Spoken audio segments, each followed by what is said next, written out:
कांग्रेस की तरफ से तंजबाजी शुरू हो चुकी है केशव प्रसाद मौर्य के ऊपर। कांग्रेस ने तंज कस दिया है। कांग्रेस ने कहा कि केशव मौर्य जी आप स्टूल मंत्री हैं। अब आप नारा योगी जी का बता रहे हैं। मुख्यमंत्री योगी भी तो आपके हैं।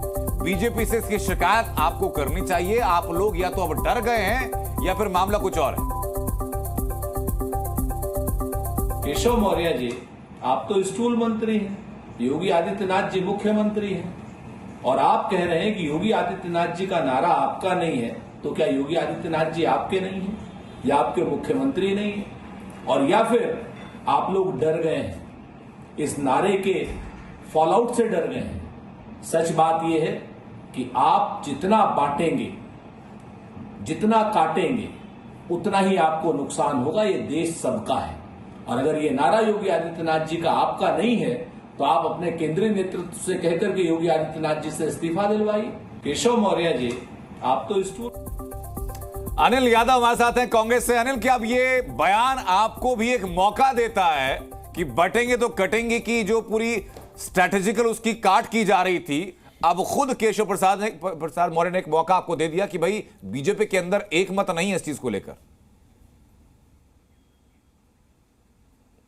देखिए, मुझे आज सबसे पहले तो आपकी जनता को प्रणाम करता हूं, आपको और जो साथी को पैनलिस्ट हैं। लेकिन उसके साथ में मैं ये कहना चाहूँगा कि आज अगर केशव प्रसाद मौर्य जी हमें ये मौका ना देते कि हम उन पर कटाक्ष करें या योगी जी के भाषण पर कटाक्ष करने की बजाय अगर वो झांसी में जो घटना घटी है कि आखिर वो क्यों घटी है इस पर बात करते तो हमें बड़ा अच्छा लगता। हमें अच्छा लगता वो बताते कि भाई आखिरकार कहाँ कमियां रही, कि कैसे वो 10 बच्चे जो है मासूम बच्चे जलकर राख हो गए और 8 बच्चे अभी तक लापता है। उस पर कुछ केशव मौर्य जी बताते तो हमें बड़ा अच्छा लगता। इस बात पर उस प्रशासन को, झांसी के उस प्रशासन को निकम्मा सिद्ध करते, उस पर सवाल उठाते कि आखिरकार वो प्रशासन क्यों सो रहा था, कंसंट्रेटर ऑक्सीजन के क्यों खराब मिले, वहां पर आग बुझाने वाले जो सिलेंडर थे वो क्यों वहां पर बदले नहीं गए। उस प्रशासन से वहां पर सवाल पूछते कि कैसे वो प्रशासन इतना निकम्मा रहा कि जो सिर्फ और सिर्फ ब्रजेश पाठक जी के स्वागत में रोड को सजाने में लग गया, लेकिन इन बातों पर ध्यान नहीं दिया। अगर उस पर चर्चा होती तो हमें बड़ा अच्छा लगता। और अनंत भाई, कब तक चुनाव होता रहेगा? कब तक हम जो मुख्य मुद्दे हैं जो आम जनता को अफेक्ट करते हैं उन मुद्दों को चुनाव की आड़ में गौण करते रहेंगे? मैं तो आज पूछना चाहता हूं, और मैं भी पूछना चाहता हूं, केशव मौर्य जी को भी पूछना चाहिए था। ये जो झांसी की घटना हुई है ये कल रात को हुई है। सुबह उठ के हमें लगा होगा, प्रदेश की जनता को लगा होगा कि प्रदेश के मुख्यमंत्री जाएंगे झांसी, लेकिन वो चले गए फूलपुर में सभा करने। उसके बाद भी नहीं वहां पर झांसी पहुंचे, उसके बाद जा पहुंचे सीसामऊ चुनाव में रोड शो करने। मुझे आप एक बात बताइए अनंत भाई, जब पब्लिक उन्हें देख रही होगी, वो जो सीसामऊ की जो जनता होगी उन्हें देख रही होगी, फूलपुर की जनता हाथ में हिलाते हुए हंसते हुए, तो मुझे लगता है कि वो जनता के मन में इतना दुख हो रहा होगा, उसकी आत्मा छन्नी हो रही होगी कि इनको मुख्यमंत्री बनाया हमने। इस बात से मैं आपकी सहमत हूं। अरे यादव, इस बात से बिल्कुल सहमत हूं कि इस मामले में त्वरित कार्रवाई होनी चाहिए, जिम्मेदारों को उठाकर के जेल के पीछे पटका जाना चाहिए, और जिस मोड़ पर लापरवाही हुई है उस हर आदमी की जिम्मेदारी और जिम्मेदारी ना निभाने को लेकर सजा होनी चाहिए। लेकिन आज जो हम लोग 5 बजे डिस्कस कर रहे हैं उस मुद्दे पर क्या आप इसलिए नहीं बोलना चाह रहे क्योंकि उत्तर प्रदेश में लड़ने के लिए कोई सीट नहीं मिली है?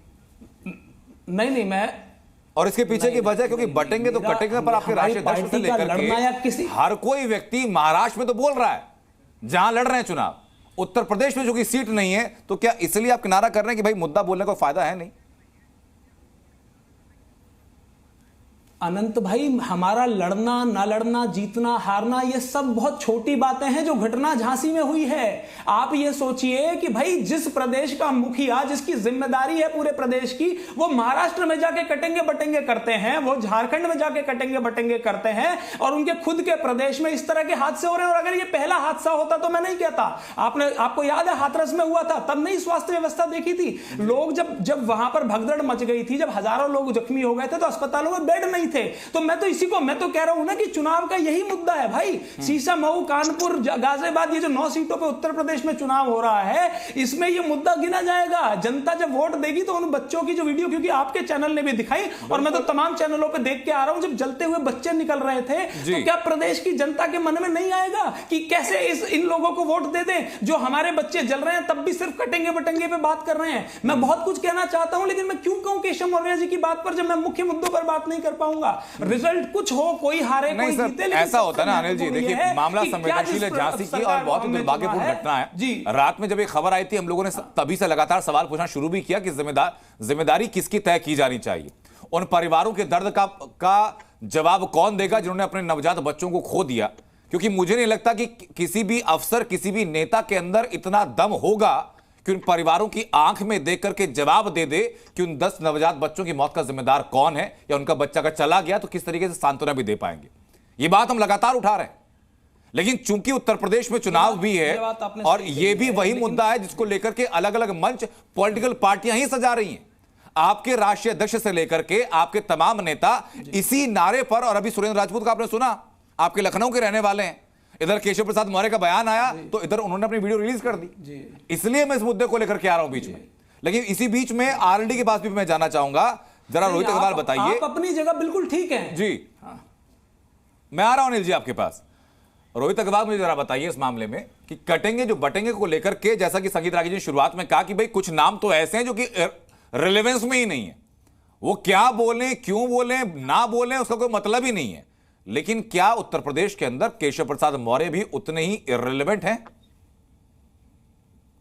देखिए अनंत जी, अपने समाजवादी पार्टी अपने 100 विधायकों को ठेले पे लाद के और मॉनसून ऑफर दे रही थी केशव प्रसाद मौर्य को, और केशव प्रसाद मौर्य ने किस तरीके से उनकी बेइज्जती की थी उसमें मॉनसून ऑफर को ठुकराने में, उसके बाद भी अभी इनको समझ में नहीं आया। उसके बाद भी ये दूसरे के घर में झांकने का काम जारी रखते हैं। दूसरी बात ये है कि भाई ठीक है, अच्छा आप योगी जी के नारे से आप इत्तेफाक नहीं रखते हैं, मतलब मैं कांग्रेस और सपा की बात कर रहा हूं, तो आप केशव प्रसाद मौर्य जी के नारे से इत्तेफाक रखते हैं, चलिए धन्यवाद, उनसे इत्तेफाक रख लीजिए। आप चाहे केशव प्रसाद मौर्य जी के नारे से इत्तेफाक रखिए, चाहे आप योगी आदित्यनाथ जी के नारे से इत्तेफाक रखिए, पर मूल भावना यही है कि भैया जुड़ के रहो, सब लोग एकत्र। सर जुड़ेंगे कैसे? एक नारे से आपके गठबंधन के लोग, आपकी पार्टी के लोग नहीं जुड़ रहे हैं।